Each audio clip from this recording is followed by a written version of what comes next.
Throughout human history, nearly every ancient civilization's creation myth involves a common theme: floods. Why are these flood myths so widespread? Because early humans mostly settled near water sources.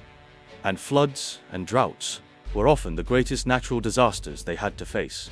In an age without modern technology, floods were almost unavoidable, and every year they could threaten lives and homes. Whether in the Yellow River basin of China or the Nile River of Egypt, ancient rivers often brought devastating floods. While water systems provided abundant resources for early civilizations, they also posed enormous life and death challenges. Floods not only destroyed homes, but also changed the face of entire societies, becoming an undeniable nightmare in human history. Therefore, flood myths carry deep symbolic meaning.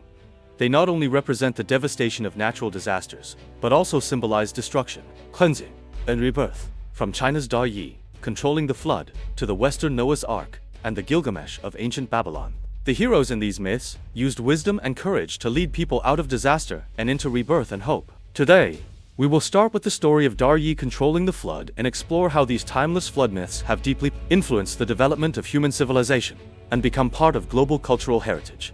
1. The ubiquity of floods. A shared memory across civilizations.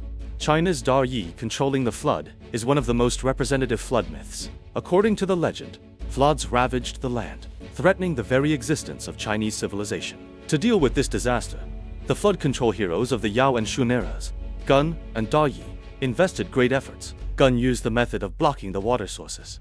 However, because this method failed to address the root cause, it actually made the flood disaster even worse.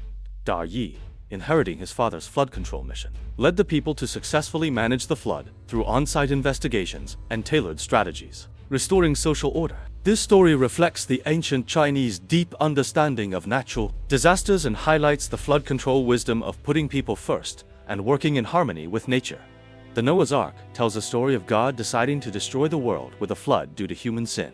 Only Noah, his family, and pairs of animals survived, starting the rebuilding of civilization. This story is not only a symbol of faith, but also a beautiful wish for humanity's rebirth and reconstruction, emphasizing the themes of shared fate and salvation. The flood story in the ancient Babylonian epic of Gilgamesh is also filled with destruction, yet it reveals the complex relationship between humans and gods. The gods decided to destroy the world with a flood as punishment for humanity's corruption. However, the protagonist, Gilgamesh, survived with the help of the gods and ultimately contributed to the continuation of human civilization. The hero in this story showcases the human spirit of resistance and its refusal to submit to fate. The flood myths of the Maya and Native American cultures in the Americas also tell of how humanity rebuilt social order from the ruins after a flood disaster, whether in North American native tribes or the Maya culture of Central America. Floods are seen as the rebirth of the world, cleansing the old corruption and injustice through disaster. Heroes, through wisdom and cooperation, restored social order and cultural traditions. From these cross-cultural flood myths, we can clearly see a common theme. Floods are not just forces that destroy civilizations, but also symbolize the rebirth of life and the reconstruction of society. For this reason, the flood, as a cultural symbol, is deeply rooted in humanity's collective memory, transcending time and geography, becoming one of the central stories in the ancient civilizations of the world. 2. Da Yi's flood control. A turn from failure to success. Da Yi, controlling the flood, is not only a classic in Chinese mythology, but also reflects how ancient people gained wisdom from disaster, faced nature's challenges bravely, and ultimately overcame them. This story teaches us that in the face of disaster and adversity, humans need to continually adjust strategies, learn, and innovate in hopes of achieving social rebirth and prosperity. Gun's failure. In ancient Chinese historical records, the flooding almost submerged the entire land of Waxia. The people during the reigns of Emperor Yao and Emperor Shun were greatly troubled by severe floods, and social order was in turmoil. Gun, as the person responsible for flood control at the time, adopted the strategy of blocking water sources. However, this method failed to fundamentally redirect the water flow and instead worsened the flood, causing the flood control effort to fall into crisis. Da Yi's flood control strategy. From blocking to diversion. Inheriting his father, Gun's flood control task, Da Yi realized that mere blockage would not solve the flood issue. Therefore, he abandoned the idea of blocking and adopted a more flexible and practical strategy of diversion. Da Yi's flood control can be summarized in 4 key steps: on-site investigation, tailored approaches, scientific planning, and long-term implementation. These four aspects together form Dayi's unique wisdom in flood control, making him one of the greatest flood control heroes in Chinese history. 1. On-site investigation. Precisely locating the source of the flood. Dayi's flood control began with on-site investigation. During the flood control effort, Dayi personally toured various regions, investigated water sources, understood the terrain, and collected vast amounts of data. This on-site investigation method fully reflected the scientific and practical nature of Dayi's flood control. Unlike his father, Gun's water-blocking strategy, Dayi, through in-depth analysis of terrain and water flow, discovered that the root cause of the flood was blocked mountain ranges and obstructed water flow. He realized that the key to flood control lies in how to divert and manage water, rather than just relying on blocking it. Through this detailed investigation, Dayi was able to accurately identify the source of the floods, laying a solid foundation for the subsequent flood control efforts. 2. Tailored approaches. Flexibly managing water flow. Tailored approaches were another core element of Dayi's flood control strategy. Based on the geographic environment and water flow characteristics of different regions, Dayi developed several targeted water management plans. In low-lying areas, he dug multiple channels to divert the water.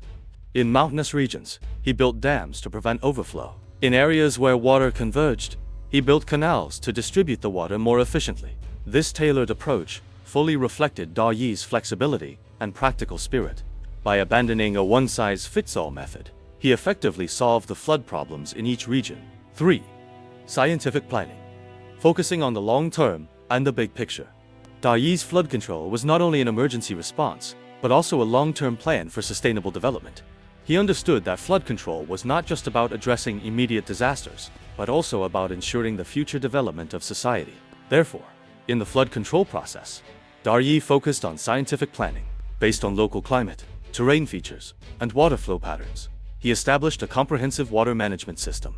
These water projects not only solved the flood problems of the time, but also provided strong support for future agricultural irrigation, transportation, and other sectors. The Dayi's flood control was not only a short-term emergency response, but also laid a lasting foundation for flood prevention and irrigation for future generations, demonstrating remarkable strategic foresight. 4. Perseverance. Passing by his home 3 times without entering, committed to his duty. Finally, Dayi's success can be attributed to his unwavering perseverance. During the flood control efforts, Dayi almost completely abandoned his personal life, working day and night.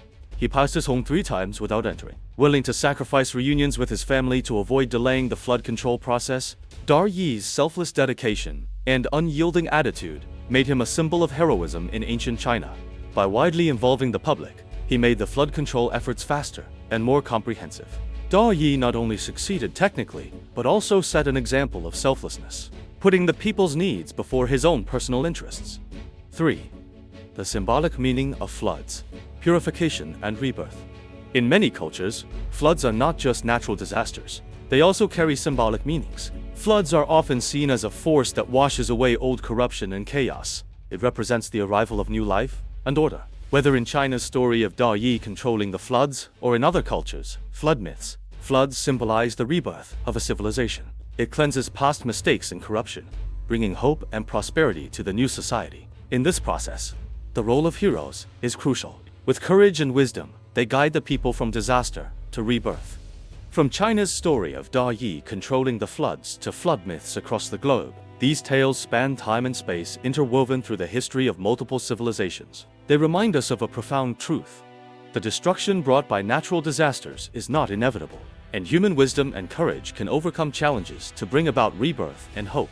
Flood stories are not only reflections of ancient people's awe and contemplation of natural forces, but also symbols of culture and heroism. They have become a shared cultural heritage of all humanity, transcending the boundaries of different nations and cultures, uniting people worldwide with faith and hope for the future. These flood myths, whether in China or elsewhere, remind us that we should never lose hope in the face of any disaster. Only through unity, innovation, and perseverance can we rebuild civilization from the ruins and continue moving forward. That's it for today's video. If you enjoyed this content, please don't forget to like and subscribe. Your support means a lot to me. Thanks for watching, and see you next time.